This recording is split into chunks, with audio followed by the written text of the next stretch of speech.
सूत जी महाराज शौनक ऋषियों से कहने लगे, ऋषियों राजा परीक्षित को राजा बना दिया। के साथ में परीक्षित का विवाह हुआ और इन्होंने जन्मेजय आदि 4 पुत्रों को पैदा किया। सूत जी महाराज शौनक आदि ऋषियों से कहते हैं, ऋषियों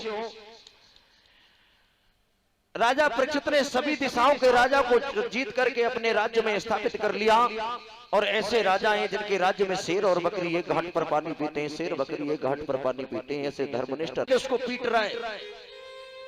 राजा परीक्षित ने देखा ये बैल जिसके 3 पैर टूटे हुए एक चरण से खड़ा है और ये राजा इसको पीट रहा है, वो भी मेरे राज्य में। मन में विचार किया और जैसे मन में विचार किया पास में पहुंचे, आवाज लगाई, तुम कौन हो? कलयुग अपने असली वेश में आ गया। मैं राजा वाला नहीं हूं, मैं एक कली हूं, मैं कलयुग हूं और मैं आपके भक्तों। कहने लगे तुम कलयुग इस बैल को पीट रही है, बैल कौन है? बोले बैल धर्म है। सज्जनों कह दिया ये बैल धर्म है, मैं कलयुग हूं। महाराज मुझे शरण दे दो। कहने लगे इतने बुरे कलयुग को मैं शरण दूंगा जो निरपराध जिसके 3 पैर टूटे हुए बैल को पीट रहा है? बोले प्रभु राजन, मेरी अंदर तुमने दुर्गुण तो देख लिए लेकिन गुण नहीं देखा। मेरे अंदर एक बहुत सुंदर गुण है, ये सब आपने अवगुण देखे। जो आदमी जितना बुरा होता है सज्जनों उसमें एक गुण भी होता है। प्रिय भक्तों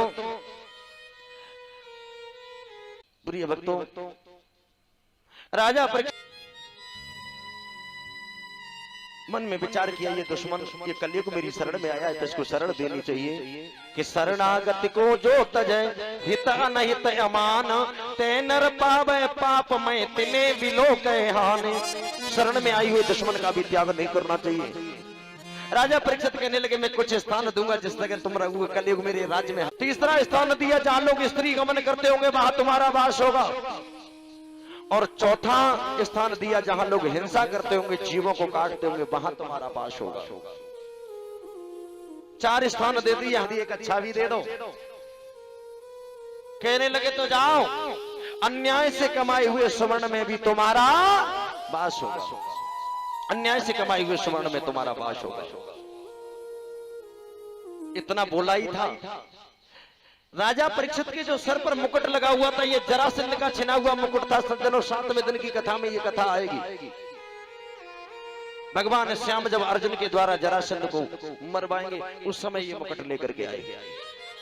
भक्तों कलयुग मुकुट में चाहिए सोतवासा, हमारी ब्रजभाषा है। कोर्चा का मतलब होता करके पैसा बचा। एक माता जी थी दूध बेचती थी, दूध।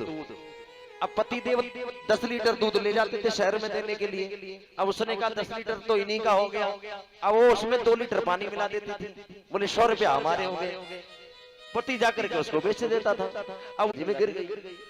दूसरी सहेली बोली अरे बहन तेरे हाथ में जो नथनी, तेरी नाक में जो नथनी पानी में गिर गई। अब पानी में खूब नथनी को ढूंढा और जब नहीं मिली तो कहने लगी पानी को पैसा पानी में और नाक गई बेईमानी में। नाक जो चिर गई ना ये बेईमानी चलेगी, पानी कोई पैसा और पानी में चलेगा।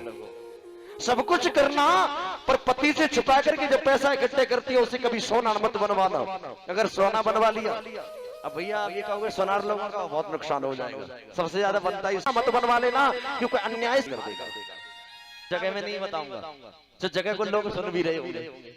अब सही घटना ये है कि वहां होटल में हम लोग रुके हुए थे। सामने एक माता जी जा रही थी मोटी सी जंजीर पहन करके, बहुत मोटी जंजीर। उधर से बाइक पे कुछ चोर आए, जंजीर को पकड़ा और छीन करके भाग गए। अब मैया तो ऐसी चिल्लाने लगी, होश ही नहीं रहा। बोले ले गया ले गया। अरे क्या हुआ बोलो ना। बोले ले गया। अरे क्या ले गया बोलो ना। बोले मेरी जंजीर ले गया। मैं बोला माता जी ये बताओ, अरे मेरे पति ड्यूटी जाते थे और मैं 500 रुपया जेब में से खींच देती, जैसे तैसे 10 साल में तो बनवा के तैयार करी। सो कड़ी खाओ ले गो, सब ले गो।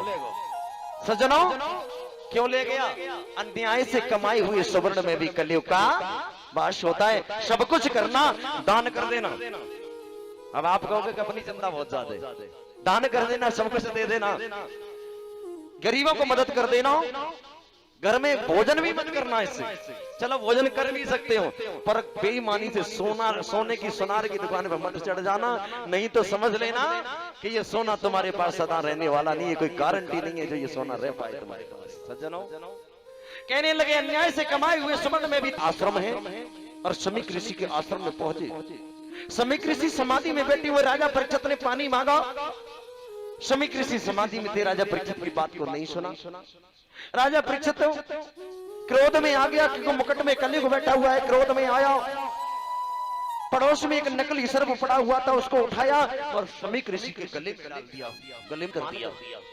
सब कुछ करें सज्जनों, पर साधु का आशीर्वाद नहीं लेना चाहते तो साधु के कोप से जरूर डरो। अगर नहीं है तो चुपचाप बच के निकल जाओ, पर साधु से क्रोध मत करवाओ, साधु के कोप से जरूर डर जाओ।